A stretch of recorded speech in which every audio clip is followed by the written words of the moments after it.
Margaret Macdonald's revelation. I frequently said that night, and often since, now shall the awful sight of a false Christ be seen on this earth, and nothing but the living Christ in us can detect this awful attempt of the enemy to deceive. For it is with all deceivableness of unrighteousness he will work. He will have a counterpart for every part of God's truth, and an imitation for every work of the Spirit.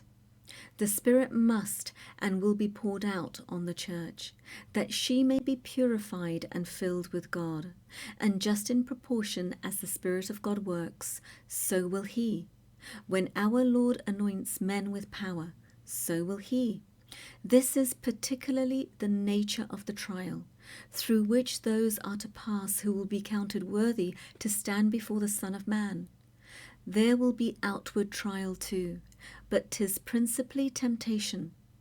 It is brought on by the outpouring of the Spirit, and will just increase in proportion as the Spirit is poured out. The trial of the church is from Antichrist. It is by being filled with the Spirit that we shall be kept.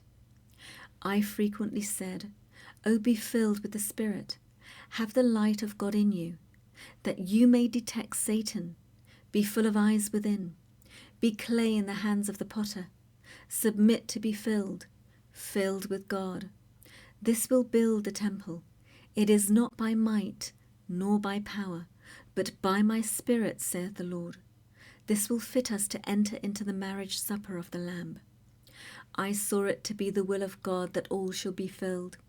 But what hindered the real life of God from being received by his people was their turning from Jesus, who is the way to the Father.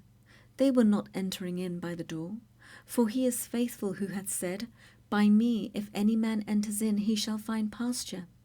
They were bypassing the cross, through which every drop of the Spirit of God flows to us.